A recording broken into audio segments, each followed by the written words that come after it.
स्वतंत्र और सकल गुण खानी, बिन सतसंगन पावहि प्राणी।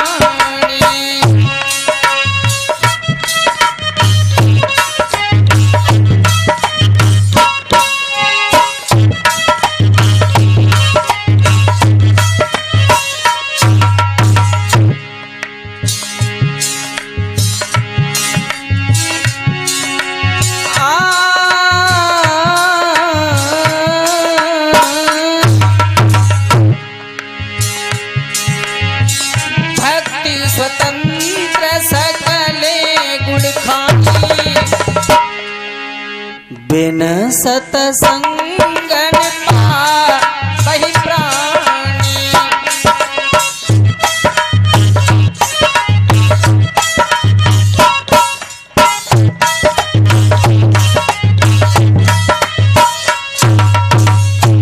भक्ति स्वतंत्र है, सभी गुणों की खान है। भक्ति में सभी गुण आते हैं और भक्ति कोई भी कर सकता, किसी भी जाति का आदमी हो वो भी कर सकता। भक्ति हमारी माताएं बहनाएं कर सकती हैं, भक्ति हमारे बच्चे कर सकते, भक्ति हमारे बुजुर्ग कर सकते, भक्ति हमारे नौजवान भाई कर सकते हैं।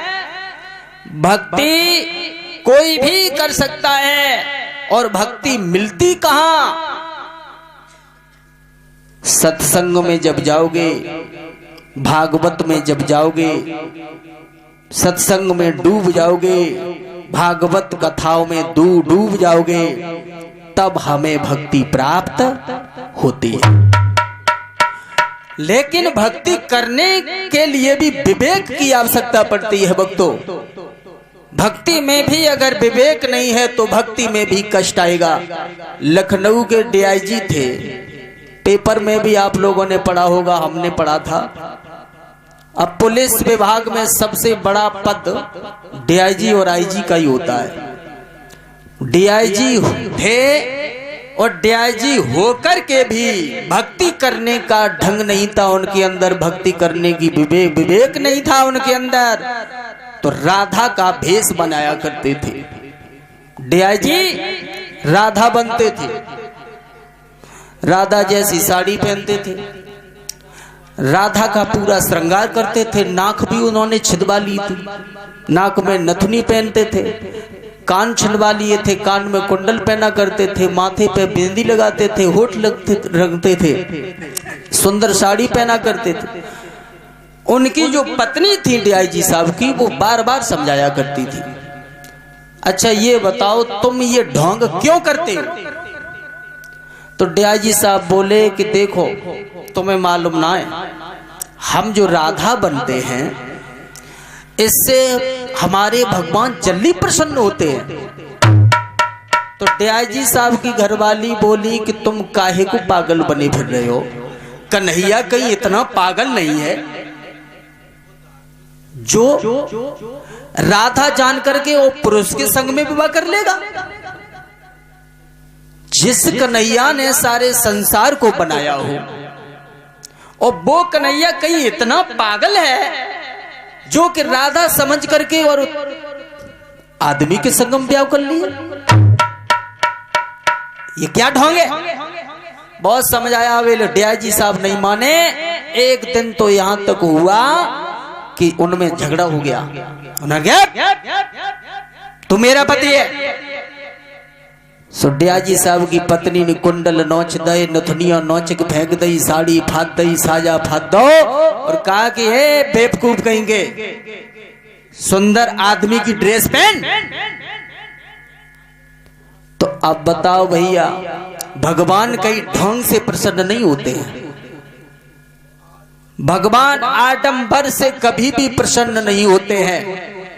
आप लोग गिरिराज जी पर जाते हैं, नवरात्रियों में झंडा चढ़ते हैं, कितनी माताएं बहनाएं ऐसी हैं जो लेट करके परिक्रमा करती हैं, कितने भाई लोग हैं जो लेट करके परिक्रमा करते हैं गो गिरिराज जी का। उनकी घोटगुल की खाल छिन जाती है, पेट की खाल छिन जाती है। हमारी तो उनसे बातचीत तो ये गिरिराज जी पर जो लेट करके यात्रा करते हैं, उन्होंने भैया ऐसा क्यों करते हो? ऐसा इसलिए करते हैं कि इससे भगवान जल्दी प्रसन्न हो जाते हैं।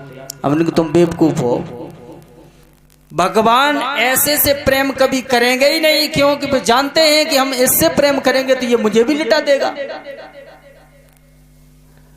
भगवान कभी भी ढंग से प्रसन्न होने वाले नहीं, क्योंकि वो तो स्पष्ट कह चुके हैं कि निर्मल मन जन सो मोहि पावा, मोहि कपट छल छिद्र न भावा। भगवान तो निर्मल मन वाले के पीछे दौड़ा करते हैं। निर्मल मन वाले को भगवान नहीं ढूंढना पड़ता है, स्वयं भगवान उसको ढूंढते हैं। लेकिन मूर्ख भी इतने मूर्खों की कमी नहीं। हम तो कथा कहने के लिए जाते हैं तो हमें पता ना है कितने प्रकार के मूर्ख मिलते हैं। मूर्खों के बारे में भी हम बता दें आपको, कभी भी किसी मूर्ख से अगर पाला पड़ जाए तो कभी बहस मत करना। मूर्खों की बस्ती में मूर्ख ही बसते हैं और मूर्खों के नटबोंट मूर्ख ही कसते हैं। देखिए, इंसान 3 क्वालिटी का होता है। बहुत अच्छी बात बताने के लिए जा रहा हूं, ध्यान में रखना।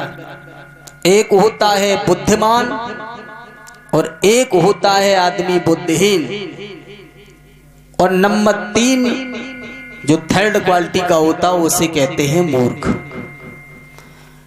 और 3 क्वालिटी हर वस्तु में आपको मिलेंगी। कपड़ा खरीदने बाजार में जाओ तो फर्स्ट, सेकंड, थर्ड, कोई भी वस्तु खरीदो आप। इसी प्रकार से 3 क्वालिटी का ही मानव होता है और 3 क्वालिटी की ही हमारी स्त्रियां होती हैं। अब आप इनका थोड़ा अर्थ सुने। जो बुद्धिमान होता है, आप समझ सकते हैं कि बुद्धिमान कौन होता है। तुम्हारे घर में 3 बालक हैं। बालक से तुमने कहा कि बेटा दुकान से चले जाओ, और घर पर रिश्तेदार आ गए हैं, 1 लीटर की पेप्सी की बोतल ठंडा की ले आओ। लड़का घर से चला, उसने देखा कि रास्ते में एक रिश्तेदार और जा रहा है। कहाँ जाएगा? हमारे घर पर ही जाएगा। तो अब 1 लीटर की बोतल से काम नहीं चलेगा, अब हम 2 लीटर की बोतल ले जाए। जो बताया गया है उससे जो एक्स्ट्रा करता है, जैसे कि हनुमान जी, उदाहरण के रूप में आ जाइए हनुमान जी के ऊपर। भगवान श्री राम ने हनुमान जी को अंगूठी भेजी थी लंका में कि ये अंगूठी आप सीता जी को देकर के लौटाना। लेकिन जब हनुमान जी लंका में गए हैं तो उन्होंने लंका में जाकर के बहुत काम किए। अपनी बुद्धिमानी के द्वारा, अपनी बुद्धि से एक्स्ट्रा काम किया था। लंका में जाकर के बानरों को भी मारा, वृक्षों को भी तोड़ा, और अंत में यहां तक हुआ कि लंका को जला करके ही लौटे थे। इसलिए बुद्धिमानी में भगवान श्री राम ने हनुमान जी को प्रथम स्थान दिया है, और सेवा में भी भगवान राम ने हनुमान जी को प्रथम स्थान दिया है।